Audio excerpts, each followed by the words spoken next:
Now, after waiting all that long and having this waiting in the wings, so to speak, for a little while, like, what are your feelings and thoughts now that people are reacting to this and really digging their teeth into it? Well, as said, the whole process has been so chaotic, and I actually didn't have much time to consume the whole thing yet. Now I just returned back from work. I work offshore. I sail on a big cruise ship, so I have just been away for like 14 days. So after we released the album, I was at work. So yeah, I had my head elsewhere, but now. The upcoming days, I actually have some time to celebrate and enjoy this whole success. But what I've seen so far, people really have reached this whole album so well. I mean, I'm completely overwhelmed so far. But I think I need a little bit time to let it sink in, so to say. Yeah, of course. That's pretty incredible too. I imagine that a big moment like this, and you have to like have your focus elsewhere on work and everything like that. So it makes sense that you would need a little bit more time to process that. Cori, Yeah, exactly. please jump in here. Oh, see, are you ready for me to switch gears? Because I want to start talking about the album a little bit. Are you all right with that, John, or do you have other questions you want to go for? The questions that I have that will be related to that, we can work off of. It'll be fine. Okay, cool. Because this album is about one of like my favorite topics in religious literature, mythology, whatever, what have you, and that's the story of Lilith. I've always loved that story. I know it's meant to be a cautionary tale, but it's kind of like a blueprint for life for me. Like, why be subservient and when you can just go make your own way? What really inspired you to want to dig into that story and write this concept about the story of Lilith?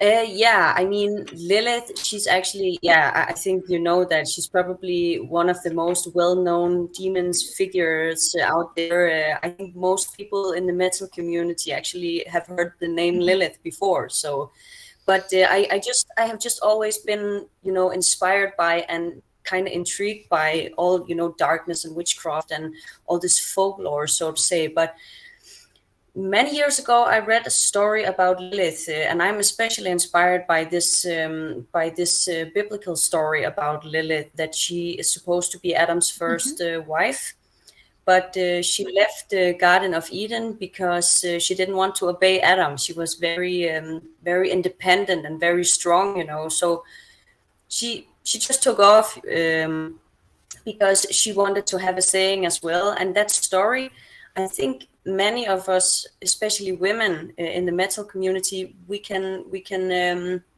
recognize ourselves a little bit in that. So that is why the story inspired me, because I could at least see myself a lot in that story. So that's why I decided to take it in and create a whole story about it. And I draw parallels to both, what happens nowadays, but also what happened in ancient days. And this story can just be connected to so many things, especially all these witch trials that we had back in the days. Yeah, and I said many of the current things that also happens in the world nowadays. And yeah, I think that was what inspired me the most, that I could actually recognize myself a little bit in the story. I mean, I know it's fiction, but I love fiction, and you can build the story the way you want. So yeah, that's how the whole thing started, because I instantly, when I see or hear something, my brain starts to, it's almost overworked. I'm very chaotic, so I just started to connect all the ends, because I could connect it to so many things, and I figured it would be awesome, to write an album and try to connect all these things that I had in my mind. So yeah, that was the whole beginning of the whole thing and why I got inspired from it. Excellent. And John, you look like you have a follow-up on your mind. You have this face that you make when you have a question. I love that you can read me so well, Cori. Yeah, it is kind of related to this, but it's also switching gears a little bit, but still talking about the album. And that's so creating this idea. You're also a visual artist, and the image and imagery that this band has is so like well conceived. I think like you don't see this a lot from debut bands where they have this whole persona and aura about them a lot of times. And do you think that that had to do with the amount of time that y'all spent kind of getting this band off the ground and like having that vision from, you know, did you have this vision from the second that you started to think about this story and create the music around that? Yeah, I mean, I have always been like, I like, because I know if I, for example, go to a show, I really admire bands who have this whole package, you know, who has story and they follow it through, both with the lyrics, with the atmosphere and the music, with music videos and all this cinematic style. I have always loved that. So yeah, when I started in the beginning, I really had a vision about that. I wanted Defacing God as well to be the whole package, because it's not enough for me just to write lyrics and then go on stage and sing them, because I have so many ideas and I really love this theatrical aspect of being on stage, for example. And also I love the whole process of creating music videos, because then I can really push my own creativity with all my ideas. So yeah, I had a vision, but of course it developed over the years, and then new ideas came in, and then you slowly build it up, and it's very chaotic. But yeah, at the end, or in the end, you always connect it somehow, but it also leaves it open to that you can still build on it. You know, you can always create more, so to say. So but yeah, I always had this idea that I wanted the album to be a concept album, so to say, because yeah, I always like to write, and I really like that you hear the story in the lyrics. So I really try to visualize things in the way I write as well. So yeah, and so far this is the outcome. Excellent. And so in your writing process, I read in one of your previous interviews that you travel a lot and you're inspired by a lot of places. So for your writing process, do you have a specific place that you like to go while you're writing, or a specific place that has inspired you to write more so than others? I mean, I have visited a lot of places around Europe, and I love, you know, old churches, abandoned places with a history. I mean, almost every city has like their own story with folklore or this occult history to it. And there's not like one specific place that has inspired me like more. It is more like the whole thing, you know, because I have seen so many things, and the minute I see things, my brain starts to work, and then I just come up with all, you know, these ideas that comes in my head. I just start to write the whole thing down, and maybe I got inspired from one place, and then I get ideas from that, and I write it down, and then I visit another place and get more ideas, and then I maybe connect these two things somehow. So it's actually sometimes hard for me to tell if someone asked me, what about this lyric, or what about this? Where did you get the inspiration? It's hard to say, because it's so many things, and I take a little bit from everywhere, so to say. But when I write lyrics, I don't have a specific place that I need to be, because mostly the best lyrics actually mostly come from when they come spontaneous, and then you just need to be lucky to have a writer's block close to you or something. Because for me, if I decide, okay, now I want to write, I cannot sit down and then just start the writing, because then it's a little bit too forced. So for me, again, very chaotic and spontaneous. If I get an idea, I really need to write it down, and then later on, I connect the whole thing. So yeah, it's hard to point specific places out. Do you carry a writing book with you, just in case? Yeah, I actually, when I'm at work, for example, then I'm offshore and I'm far away from home. So, and there I always have a little book with me, so I quickly can write it down. I also even sometimes, if I stand somewhere in the middle of something and I get an idea, I quickly write it down on my phone. So I have such a long list in my phone with things that just pop up, you know, and then I can use it later. And sometimes when I look in these notes, I'm like, Jesus, what were thinking here? Because I don't remember. So yeah. But yeah, it's very important to just jump in it when you get the idea.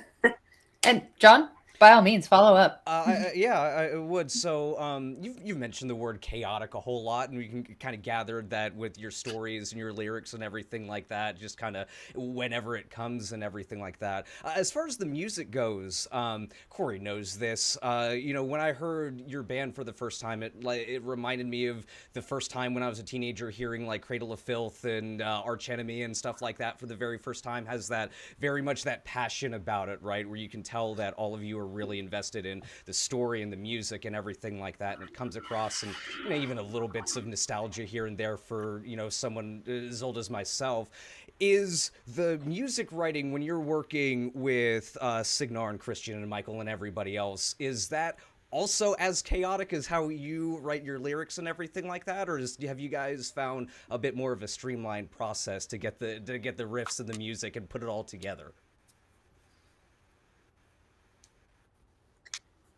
Actually, I must say, while we worked on this album, we actually also learned a lot of what we should avoid in the future. Because yes, the writing process have been very chaotic, but mostly when we write the music, it goes like that. I, for example, come up with an idea. I have a story in my head, and then I, of course, tell the guys about this story, and then they are in charge for being the mood setter, so to say.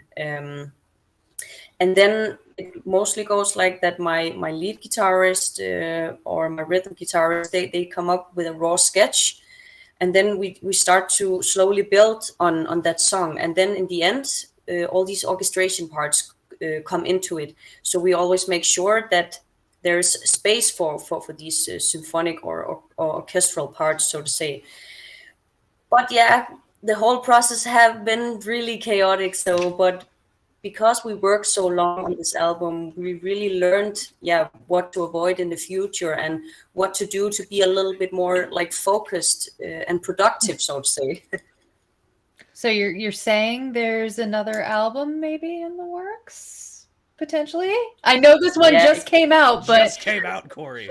Hey, I am greedy. Yeah. I like this music. Yes, that there is. We already started slowly, actually, to write on the new album, because many of the tracks on this album has been done for a long time. So to avoid that we start to get bored in the rehearsal room, we started to work on new music already, because we saw how long it took for this one. So we really want to be well prepared for the next one, and it's always good to be in time, is because then all of a sudden you have a deadline and you have to go to the studio. So, and then you have to force yourself, and then that's never great when it comes to art. Definitely not. Yeah, but that's also great to hear, because with as strong as how Cori and I think that this album is, knowing what you guys did to work on that then and getting up there, it's really exciting for what y'all can do in the future. I think I speak for both Cori and I when I say that. Oh yeah, you can speak for me. You know I like this band. You know I'm into it. Cori, do you have anything else? I have one quick question, but I don't know if you have anything beyond your most important question of the night. You can go ahead and ask your question, because my last question is the most important question of the night. So fantastic. You do you. I know that y'all have, obviously, just like everybody else, had tours and shows and stuff like that, postponed last year, this year, all of that. And I think that you have something on the horizon in 2023. Have y'all been able to play much supporting this album? And what are you most excited to play once you do get on the road and start touring this album and playing it for new fans? You're right about we had a lot of cancellations when it came to shows, because we actually also feel it now that even though we are post-pandemic, then things are still going a little bit slow, because there's so many bands out there, and also many other bands who just released albums. So also, of course, want to get out on the road. So regarding tours, it has been really hard to actually plan anything for now because all the spots are already gone, so to say. So we have to wait to next year or until next year. But hopefully we will get a few single shows this year. I didn't plan anything yet, but I'm actually going to meet up with my manager in a few days, and there I will know a little bit more how the whole thing will go from now. But yeah, as said, I just released the album, and then I was like, let's get this out in the world, and then we will see what happens. But definitely next year there will be tours, and we already have a tour planned at Denmark, a tour in Denmark, in January, I think it is, and then hopefully in spring or something like that we will go for a European tour. Excellent. You're gonna have to wait a little bit longer, Cori, but I believe in you. I could just fly over there. It's fine. They got planes. Yeah, they got planes. We got plane tickets. I'm not banned from anywhere in Europe that I know of yet. Not yet. Not yet. Yeah, not yet. It's true. It's coming. It's coming. Please, Cori, all right. Well, my final question of the night is Awesome. It's the most important question of your night, and probably the most important question you will ever be asked in any interview ever. What is your favorite dinosaur? Okay. It's a hard one. Well, that is really, really a great question. But I think I will go actually with the T-Rex because that one seemed pretty aggressive. So it fits my style. And it's a classic. But it's You also can't go cute wrong with it. with the little arm, the small arms and everything. So it's cute but aggressive. Exactly. That's perfect. Love it. There you go. Chuck another one up for the T-Rex, Cori. Exactly. I probably should have been keeping track of this all year, but I really haven't. I'll have to go back through all of our interviews and actually update a spreadsheet. And they're all online, everybody. So next year you can start the whiteboard, Cori. Yes, for sure.